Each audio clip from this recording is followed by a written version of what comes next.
Hey, welcome back to Lunch with Lincoln for Monday, November 22nd. It is 8:59 in the West and 11:59, now 12 p.m. in the East. I hope everyone is having a very nice Thanksgiving week or beginning to it. My name is Reed Galen. I am your host for today, and my guest is Sarah Burris of Raw Story. So, Sarah, I want to thank you for joining me. Thank you so much for having me. So, Sarah, as someone, Raw Story is one of those outlets, right? That is in the middle of what's going on in sort of what I would call the political culture. So, how did you get started in politics? How did you find Raw Story, and then what is Raw Story's mission, day over day? I sort of just stumbled into politics. I went to the University of Kansas, and Kathleen Sebelius was running for governor, and Sure. I just decided basically I'm gonna, try and help register voters and that kind of deal. And then it just sort of stumbled into a whole bunch of other stuff. I worked on a congressional campaign for fundraising, and then all of a sudden that brought me into working on all kinds of other red state campaigns and chellenger races. And then I came to Washington and started doing digital work, and I helped found and start up the American Independent, and then started working for Salon, and then Alternate, and then Raw Story. So that's how it's just the weirdest thing, because I feel like I just sort of stumble into things. And it's like, Right. okay, I guess this is my job now. This is who I am. Yeah, look, I mean, but for the fact that I was attending the University of Texas at Austin in 1997 and George W. Bush happened to be governor there, like, I don't know what I'd be doing right now, right? It's amazing. Time and place, how much of that, as much as we don't like to believe it, does have an effect on things. But before we talked a little bit more about the news of the day, Raw Story and a lot of these other groups, I mean, let me say this, there are so many new outlets out there, but so few who really fill the gaps. It's like everybody wants to line up behind the same like 3 or 4 things and leave these gaping wide holes. And that could be at the national political level. Certainly we see at the state and local level that journalism is a dying art and a dying medium, right? There's just not that many people covering these things. And so I'm going to just throw a curveball at you here. As we get into 2022, and we see a lot of these U.S. Senate races, we see a lot of these governor's races, a lot of these U.S. House races, some of which will be near major metropolitan areas or in big states, but some won't be. How do you see the coverage playing out when a lot of the questions that candidates need to be asked which would otherwise be asked by the Fourth Estate, aren't being asked at all? Because if it's your opponent asking, well, of course they would ask a question like that. So how do you see that playing out over the next year? It's something that I really miss about local newspapers, local journalism. My aunt started a newspaper in our hometown. And so this idea of local coverage has always been really important to me. And so these are the people who should be at every single event, at every single town hall asking these questions, and they're just not there anymore. At Raw Story, one of our biggest things, our rule has always been that if everybody has this story, we're not writing it. If it's like a breaking news thing where Kyle Rittenhouse is acquitted, then we'll just shove it and throw it up. But if somebody like The Hill already has it, then it's already out there. Why would we write it? What you're saying is you don't follow in the august footsteps of The Hill. No, definitely not, since they've been out. They've been purchased. Because their editorial content seems like it's sort of twisting a little bit. Right. But so I'll be curious to see how they survive in 2022. But one of our biggest things has always been trying to find local things that we can escalate to the national level. Particularly when it comes to, like, I watch red state politics a lot. Yep. One of my friends' moms is now the governor of Kansas, and I'm originally from Oklahoma, so I keep a close eye on Kevin Stitt. And it's just sort of I sort of see it as our role to make sure that the rest of the country knows what is going on in states that nobody really pays attention to, and that the Democratic Party is not going to give any money to. Well, I mean, you think about that. I mean, just before we turned to Rittenhouse, which you mentioned, is that Kansas has its second female Democratic governor in the last 20 years, right? Yeah. And she ran on a very simple platform, which is like Kansas kids aren't getting educated because like the Republican governor and legislature cut the education funding to the bone. So far, kids were going to school 4 days a week, right? Like that. I mean, Kansas is not a purple state, but it's not a stupid state either, right? Like Kansans understand poor governance. They understand bad leadership or lack thereof. And they understand that, like, wait, our kids should go to school 5 days a week and they should at least have the opportunity to learn something. And I would even say, too, that, Eastern Kansas is growing as sort of the Kansas City, Missouri suburbs spread out. So I think there is a changing demographic there, too. But I think it's one of those things, and I think Virginia taught us this as well, is that in state races, state issues matter. There will always be somebody who tries to layer in, the national narrative over it. But the truth is that people expect, like their mayors, that their governors have a damn job to do and they want them to do it. Yeah. And with Kansas in particular, if you remember the book, What's the Matter with Kansas? Sure. That is obviously the perfect example of a state where the people are consistently voting against their own economic interests out of social issues. And in Kansas, it was abortion because Dr. Tiller was in Wichita, and he was one of very few doctors who would give late-term abortions until he was assassinated. Right. And so Operation Rescue and Fred Phelps's people, like all of those folks, are in the Kansas borders. And at the same time, you've got this like rich community of super liberal, educated folks in Lawrence. A lot of those folks then move up to Kansas City, and so that area of the country is really, it's different in that it's sort of a hodgepodge of a lot of different ideologies. Right. And Kansas, as a historical matter, has always really prided itself in the fact that we came in as a free state. Right. And, John Brown and all of the history of Kansas there. And so I remember it was maybe 10 years ago that Missouri stopped calling it the border wars when we would play Kansas against Missouri. So clearly it's a different kind of way of thinking about politics and issues. Right. But it's really sad because there was a great Democratic community in like way Southeast Kansas, very social justice, Catholics, Italian and Irish immigrants who have always been very, very Democratic. And that era of politics in like 2004, 2008 really changed them a lot. And I think that's where a lot of this whole, they're voting against their own economic interest thing comes in. Yeah, and just a couple more things on Kansas, because I did not expect to turn this into the Jayhawk show. I know, right? Sorry. but a couple of things. One is we should remember that two, historic Republicans, Senator Bob Dole from Kansas and President Dwight Eisenhower, right? And if you go back and you look at Eisenhower's presidency, right, this was, he laid down, the interstate highway system. He sent the 101st Airborne to Little Rock, Arkansas to desegregate the schools there. These were men of their time, right? I mean, if you think about it, they were both in World War II, but Bob Dole is a soldier in Italy, and obviously Ike as the Supreme Allied Commander. But they were, and Nancy Kassebaum, Nancy Kassebaum Baker, right? These were people who were decent to their core, and decency guided their actions. And now that just seems to be, a lost art, certainly amongst Republicans. And so let me swing out of Kansas, and we'll head up north to Wisconsin. And so obviously last week, Kyle Rittenhouse is acquitted on all charges. I don't think, given the judge and the media, the media coverage, I don't think anybody was surprised by that.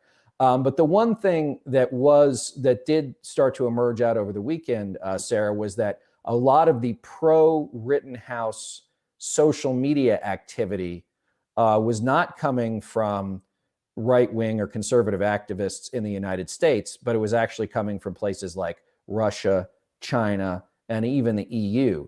So what does that tell you, and what can we tell our viewers, and what can we tell our friends with whom we fight alongside here, the Democratic Party. Like, what does that illustrate for us? So and I want to information... give credit to Jim Bar 99 on YouTube for the question. Oh, yes. Thank you for the good question. So this is a story that a couple of former FBI intelligence guys were talking about over Sunday. And Frank Scaluzzi, who used to be a counterintelligence guy for the FBI, is the one who was tweeting about it. And they did an analysis of over 32,000 pro-Rittenhouse tweets.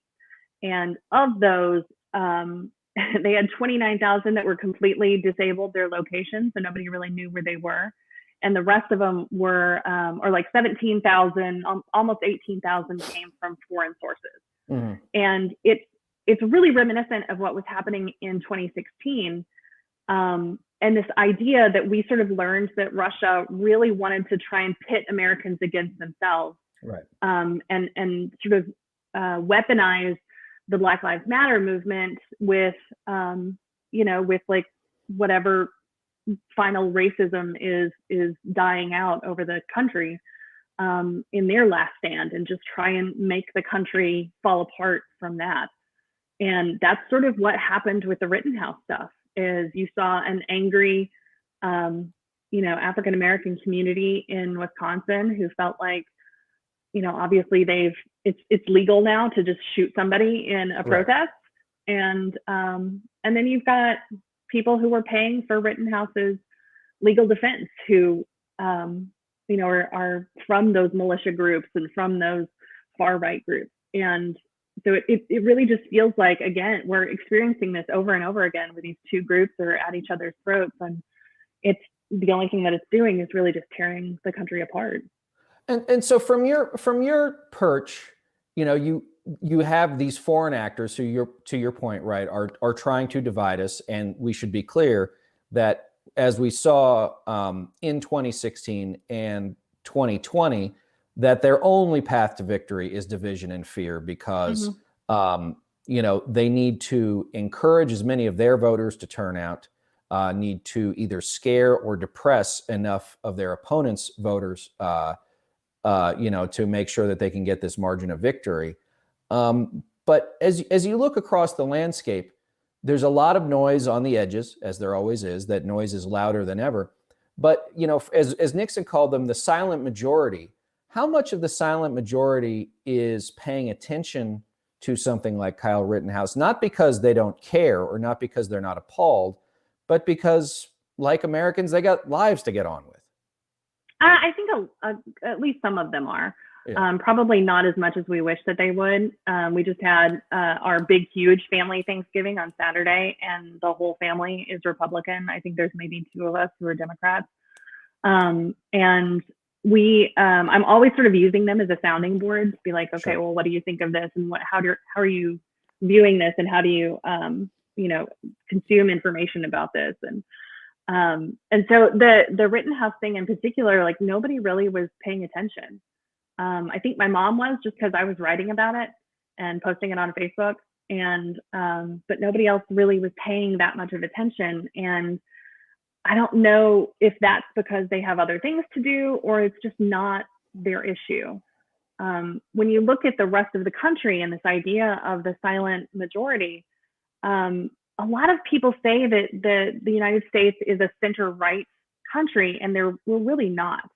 If you do huge polls where you ask specific issues, not names of bills, not names of candidates, but ask about specific issues like, healthcare and immigration and all of those things, they're very progressive issues that people tend to be supportive of.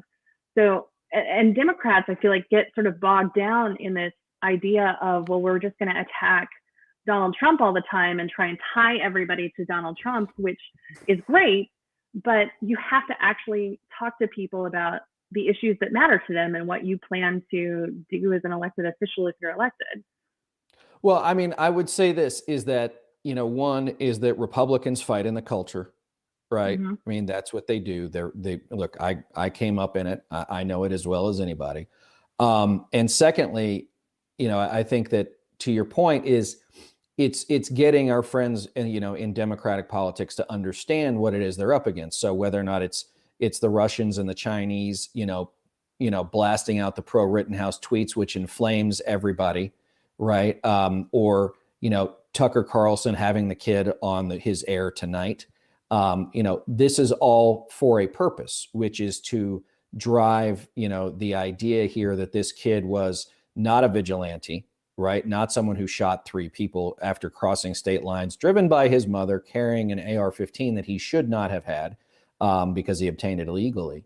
But also understanding, like, how did we come to a Kyle Rittenhouse, right? It didn't start with one 17 or 16-year-old kid, right? This started, his road to radicalization started, whether or not it was on the internet, whether or not it was at that Trump rally. There's footage of him attending, whatever it was, or, just the constant barrage of right-wing media that he was consuming and ultimately poisoned his brain.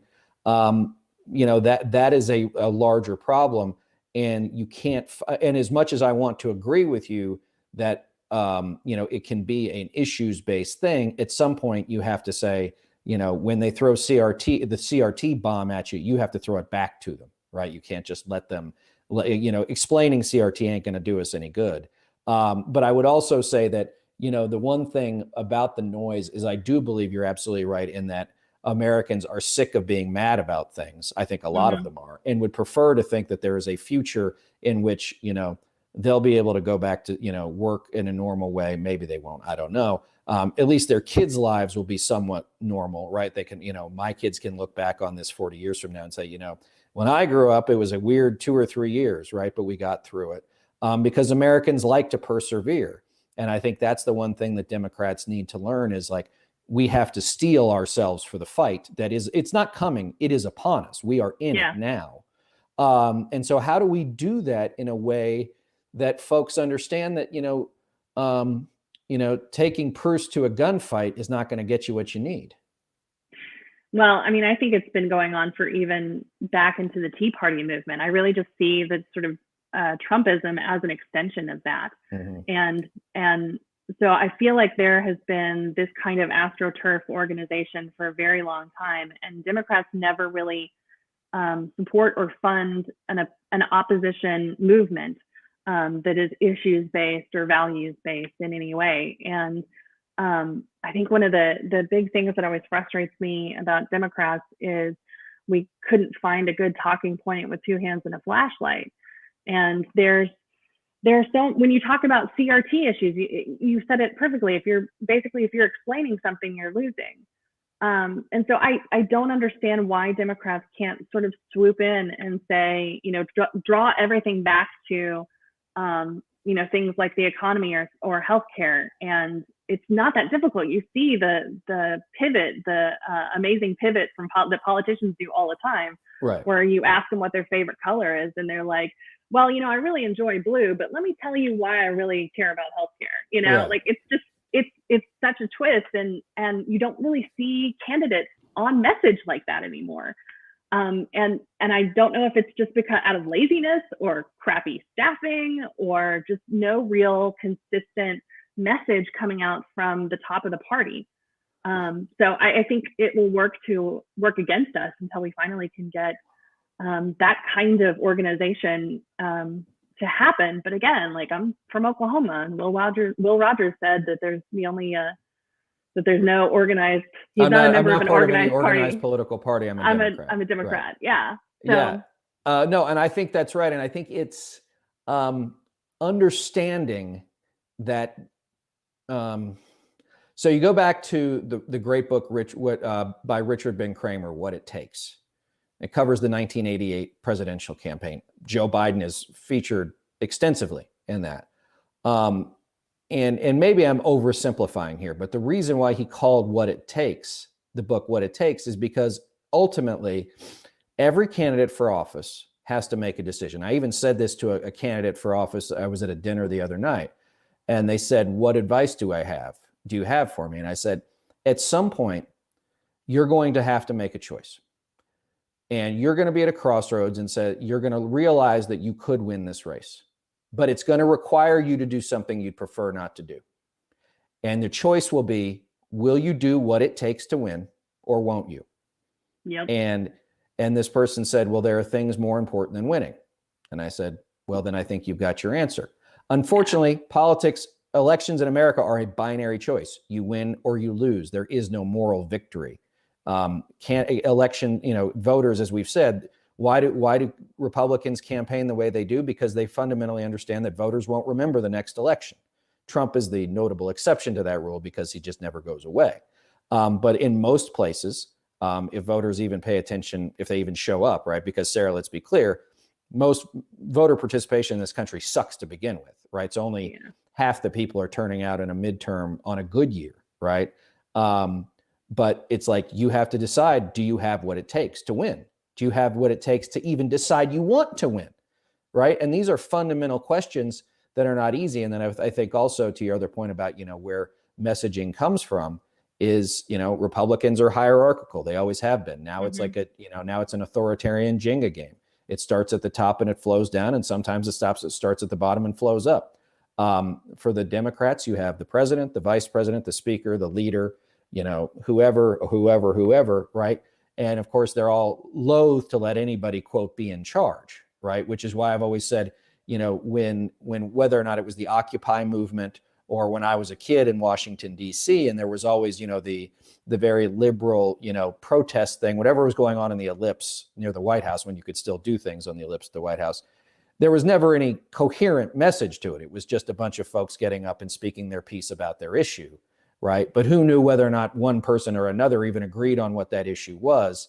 And then there was no takeaway, right? It was just like, it was protesting for the sake because it made me feel better to scream into the wind, but there was no follow-up, right? There was no plan, which is, you can say whatever you want about the Republican Party and the conservative movement in this country, but they plan and execute relentlessly. Yeah, they do. And it's a nonstop sort of campaign where Democrats, I feel like we go from campaign to legislating, and you should be running a nonstop campaign, either issues based or party based even. But it's like everybody throws up their hands and they're like, okay, we're in the White House now, so we're going to start governing. But at the same time, like, you have to justify what you're passing and what your bills are and why it's important, and explain to people what's in them. And it's the same problem that I feel like we had with Obamacare in 2010, and where he just didn't go out and promote the program and explain to people why it was so great. And then we lost everything in the midterm. Well, so I think also is that, I was thinking about this, B and I were texting last night about what we were going to talk about today. And, the one thing too, is that I think that there is a fair amount of fear of the uncertainty of the time we're in, fear of what it is I have to do, fear of losing. And then you take like a Steve Bannon, right? Who's out there all day, every day, basically adding up the seditionist talking points, whether or not it's on his insane podcast, which if you ever seen it or listened to it, will absolutely warp your brain. Or if he's standing outside a federal courthouse saying we have to take down the Biden regime, like we've only just begun. Like, those are threatening words. They open the door to an already ajar to violence. And somebody, whether or not it's us or y'all or the Democrats, have to say, hey, Bannon, you don't live in a vacuum. Like, you don't get to just decide that this is how the country's going to be. Like, you're a Leninist Rasputin, gray-haired, drunken weirdo. Like, you don't get to decide shit, right? The American people will decide. And like, that's the one thing where, like, I feel like we all who have the capacity and the platforms to do so have to start saying, no, this is not how it's going to be. You don't get to stand out there and decide that you singularly are going to be the end of the American Republic because Marjorie Taylor Greene comes on your show and Michael Flynn talks about one nation under a Christian God. Like, that's not who we are. It's never who we've been. And we're sure shit not going to be that now. And it's so bizarre to me that it is not a bigger deal to that silent majority, because he is a very, very loud, obnoxious minority of the country. These people have very, very little power, and yet somehow they've been able to, just basically destroy the opposition with outright conspiracy theories and stuff that they just make up. Like, this is the Donald Trump school of politics. And it's so frustrating because I want Democrats to be able to fight on the issues, but you're right. Like, we have all of this really scary thing of saving our democracy in our country that we kind of need to work on before we can even talk about issues. No, look, I mean, as Rick Wilson likes to say, you know, we are very excited to get back to the days of arguing over top marginal tax rates and parts per billion of carbon, right? Like, right? No one wants to argue about that stuff more than us, right? But that's, you know, that is unfortunately not where we are in this sort of, you know, this tube of political turbulence we're in that has an impact on every other part of Americans' lives, whether or not they want it to. But before we go and let everybody off with their happy holiday week, let's talk about something good, which is it's infrastructure. You know, we finally win. Dems win. Dems win. Dems win.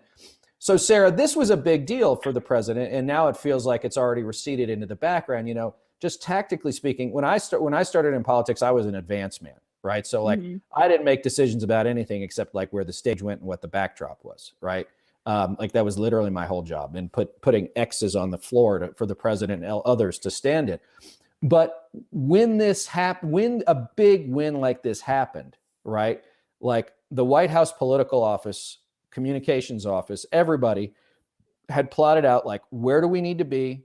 What do we need to say? Who needs to be there with us? All of the things from soup to nuts to make sure that, like, the message was being driven, you know, that, you know, if it was the RNC, if it was the NRCC, if it was the, you know, the senatorial committee, everybody had their part to play, and everybody played it because they understood that, like, you have to be, that's the other part too, which is you have to be in all this stuff together. Otherwise you can be defeated in detail, right? Like, they can pick off this person, they can pick off that person. So you've got President Biden, who went out to New Hampshire, then I think he went to Michigan, right? Like, and then what happens? Like, Dems are like, okay, but Mr. President, why haven't you done anything on voting rights? Well, hey, like, can you please take the goddamn win? Like, for a week? For real. Right? Like, take the win. Let the man lead. Like, he is the leader of the Democratic Party. Let him lead, back him up. The more political capital he has, the more likely it is that your agenda or parts of it will become reality. But if you're going to be there kicking the shit out of him as he's trying to go tout the big win, it's not going to happen. Yeah, if I would love to see Biden in every single state, talking about how, very localized, talking about how the money that's coming in will build this bridge and fix this road, and get very specific about what's happening in folks' state. And I'd also love to see, like, big, huge signs that say, you know, this bridge brought to you by Build Back Better. And billboards, you know, things like that. Like, yeah, if you put up billboards in every target district and target state in the country, like, is it old fashioned? It is. But, like, it totally is. But in today's hyper visual world, almost totally visual world, everybody will take pictures of it and post it to Instagram or Twitter or Facebook or wherever. And some people will hate it and other people will love it. But the point is that the message will be out there, right? The medium in that case is the message, which is people driving by something 700,000 times a day is going to get noticed. And it's cheaper. It's so much cheaper than doing a massive ad buy in a large metropolitan area on network TV. We need 1,000 gross rating points everywhere we can find them, Sarah. It's the most efficient way to move a message in 2021. People are sitting. I never understand why they do them on network. They're sitting in front of their televisions. They're watching 4 channels. They're watching ABC, NBC, CBS, and Fox. That's all they watch, right? That's all they watch all day. Oh, wait, I'm sorry. It's not 1982. And I just wish, like, you could do targeted messaging based on the channel people are watching. You could do, issues that matter to women for Lifetime. And I mean, the whole thing about Josh Hawley's decision that he's going to go after video gaming and porn sites. If it was me, I'd be doing ads all over every single porn site directed to people in Missouri, and every single online game that anybody wants to play. I mean, can I just say this? Is like, who the hell believes that Josh Hawley gets to be the spokesman for American masculinity? Like, this guy? Really? Right? This guy? Dude, like, this is a guy who assiduously avoided, he was probably really snarky in student council meetings. But I guarantee you, like, that anytime, somebody's like, you going to say that to my face, Josh? He's like, oh, well, no, it was a misunderstanding. It was just, I mean, he's a paper tiger, right? He sits behind a keyboard. He sits behind his desk in the Senate doing jack shit. And now he wants to be like the arbiter of American masculinity. I mean, please, right? This is a guy who went to every fancy school he could in Missouri, right? He taught at St. Paul's in England, which is like a school that's like 700 years old, right? Like this guy is a patrician of patricians. And suddenly he wants to tell dudes, and he is not a dude. He wants to tell dudes what it is they should and shouldn't do. And I think they'd be like, no, I don't think so. That's not the guy I'm going to listen to. He's the kind of guy that I feel like is trying to compensate for something, clearly. Like this topic has to be a point of discussion for him because he's going to need to justify his masculinity to voters somehow in 2 years. Oh, good luck with that. All we need is like just somebody who can challenge him to like a skeet shoot or something. Oh, or yeah. I mean, he'd be like, oh, it hurt my shoulder. The kickback. Oh yeah. Do you have a 310? Because the 12 gauge is really, is just really too much for me. 410, excuse me. Don't get mad at me in the comments. It's a 410, not a 310. All right. Well, listen, Sarah, I want to thank you so much for joining me today. I hope you'll come back soon. Everybody, Sarah from Raw Story. Everybody have a great Thanksgiving week. Remember, the Lincoln Project podcast, latest episode up right now is a rebroadcast of one I did with Beto O'Rourke, who is now running for governor of Texas. Please give it a listen. Great interview. And remember, Tuesday and Thursday nights, the breakdown with Rick Wilson and Tara Setmeyer. Wednesday night, we're speaking with Lisa Sinecal and Maya May. Sign up, lincolnproject.us. Follow us on Twitter, Instagram, Facebook. As always, everybody, please have a healthy and safe holiday week. You do not have to talk politics if you don't want. You can complain about how dry the turkey is. Everybody, thanks, and we'll see you next week.